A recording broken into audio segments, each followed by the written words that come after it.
আজকে রোজা আছেন নাকি? রোজা আছি, তসবিহ দিয়ে আল্লাহর কাছে কইতাছি, আল্লাহ টাকা দাও, টাকা দাও, টাকা দাও, টাকা দাও। আমি কি চামু? টাকার ভিতরে সুখ, টাকার ভিতরে শান্তি, টাকার ভিতরে সর্বকিছু। আপনি তো রোজার দিনে মাপ চাবেন যে আল্লাহ আমি যা ভুল করেছি, আগে যা করেছি সেগুলোর জন্য মাফ করে দেন। আপনি টাকা চাচ্ছেন কেন? আমি কি লেগে মাপ চামু? আল্লাহ তো বলত, আল্লাহর কাছে মাপ চাই আমি বিপদে পড়ুম নাকি মিয়া? আল্লাহ এটা কি বলেন? আল্লাহ বলত। আল্লাহ কেমনে বলত? আরে আমরা যা কিছু করি সবকিছুই আল্লাহর দোষ। আল্লাহর ভালো করলো আল্লাহর দোষ, খারাপ করলো আল্লাহর দোষ, উষ্টা খেয়ে পড়লো আল্লাহর দোষ, না খেয়ে থাকলো আল্লাহর দোষ। তাই আল্লাহ বলত না? আল্লাহ বলত। তাইলে আপনি চালাক। আমি চালাক। রোজা আছেন? হ্যাঁ, আমি রোজা ডেলি 8-10টা করে রাখি। আপনি মতন 1-2টা রোজা রাখি না। আমরা 1-2টা রোজা রাখি, আপনি 8-10টা কিভাবে? আমি 8-10টা রোজা রাখি, কারণ আমারে কেউ কিছু দিলে আমি না করতারি না, শরম করে। মানে কে কিছু কি দিব? দিনে কি আপনার কেউ দিবেনি? রোজার দিনে কেউ কিছু দিবে না? কত জনে দেয়, কত জনে দেয়, ভালোবাসা দেয়, এই কথা শুনলে তো আপনার টুটু দেয়, গোলাপ ফুল দেয়। এই রোজার দিনে আপনি এই কথা বলছেন, এই কথা শুনলে তো আপনাকে ধরে মাইসে ধরে মারবো। আমার বাতের ব্যারাম আছে। বাতের ব্যারাম আছে? মাঝে মাঝে পাবলিকের মাইর খাইলে বাতের ব্যারামটা একটু ক্লিয়ার থাকে। মানে আপনি পাবলিকে মারলে আপনার বাতের ব্যথা ক্লিয়ার? তাইলে আমি সেলুনে যে 100-200 টাকা দিব, আমার বাবার কি টাকা পয়সা আছে? পাবলিকের গোয়ায় আঙ্গুল দিব, আধা ঘন্টা পালিশ করব, আমার শরীরের ব্যথা এমনিই যাইব গা। ভণ্ডামি করতেছেন কত বছর যাবত? আর আমার ভণ্ডামিতে কোনো সব ভেজাল পাইছেন আপনি? আমার ভণ্ডামির ভিতরে জনগণ কোনো ভেজাল পায় নাই। 1 নম্বর জিনিসের ভিতরে খাইট আছে, ভেজাল আছে, কিন্তু আমার ভণ্ডামির ভিতরে কোনো ভেজাল নাই। বাড়িতে আপনার যে বউ আছে, বউ আছে বাসায়, বাড়িতে আছে? হ্যাঁ, 84টা বউ আছে। 84টা বউ? তারা কই? এরা ওই যে ফেসবুকে ব্যবসা বাণিজ্য করে বেড়াইতেছে, জুয়ান জুয়ান পোলা খোঁজে, বাড়ি লেখা দিব, গাড়ি লেখা দিব, ওইটা করবো ওইটা করবো। আপনি কি বুড়ো হয়ে গেছে? আমি বুড়ো হইনি বাবা, আমি তো সাইনবোর্ড। আপনি হলেন সাইনবোর্ড? ওই ডেলি সকালবেলা এক একজনের হাত পাও টিপি।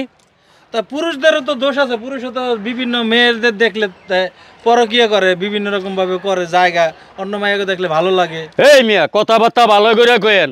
এই পৃথিবীর ভিতরে একটাই মাত্র প্রেম আছে, যার মধ্যে কোনো হতাশা নাই, আকাঙ্ক্ষা নাই, কোনো হারায় যাওয়ার ভয় নাই, কোনো কিছু নাই। সেটা হচ্ছে পরকীয়া প্রেম। থাকলেও ভালো, না থাকলেও ভালো। পরকীয়া প্রেমের মতো শান্তি আর কোথাও পাইবেন না।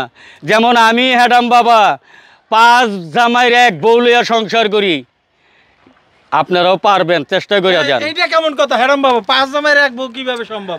আমরা জানি যে একটা পুরুষ 5টা নারী নিয়ে থাকতে পারে, কিন্তু না, আমার বউয়ের 5টা স্বামী আছে। আপনি কয় নাম্বার? আমি পড়ছি 4 নাম্বারে। 4 নাম্বারে? বরিশাল মাইয়া লোক তো, এগো অল্প জামাইতে পোষায় না। তা কিভাবে কেমনে? এগো একাধিক স্বামী লাগে। তো কেমনে কি কেমনে কি? যেমন আমার কাছে 1 বছর থাকে, আমার বউয়ের আগের স্বামী আছে আবু তাহের মাস্টার, তার কাছে 1 বছর থাকে। আমার তারপর আরেক স্বামী আছে জালাল মিয়া, তার কাছে থাকে। একজন উকিল আছে, তার কাছে থাকে।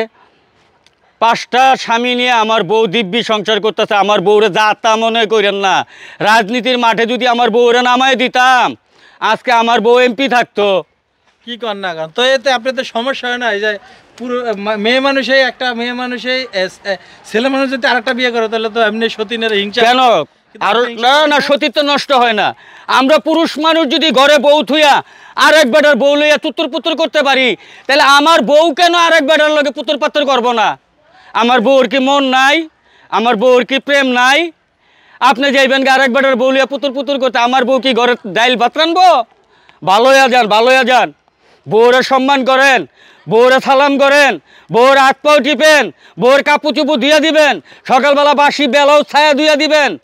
বউ আপনার খুশি মনে একটা চুমা দিব, আপনি বেহেশতে যাইবেন গা। আর বাপ মারে মানে বউরে কি এই ছোটই বাপ মার ব্যাপারটা কইলাম। আর বাপ মা বুড়ো হয়ে গেছে, তারে তাড়াতাড়ি বৃদ্ধাশ্রমে রেখে আসবেন। কারণ বাপ মা বুড়া মানুষ তো, আপনাকে ভিতরে থাকলে প্রেমের একটু সমস্যা হয়।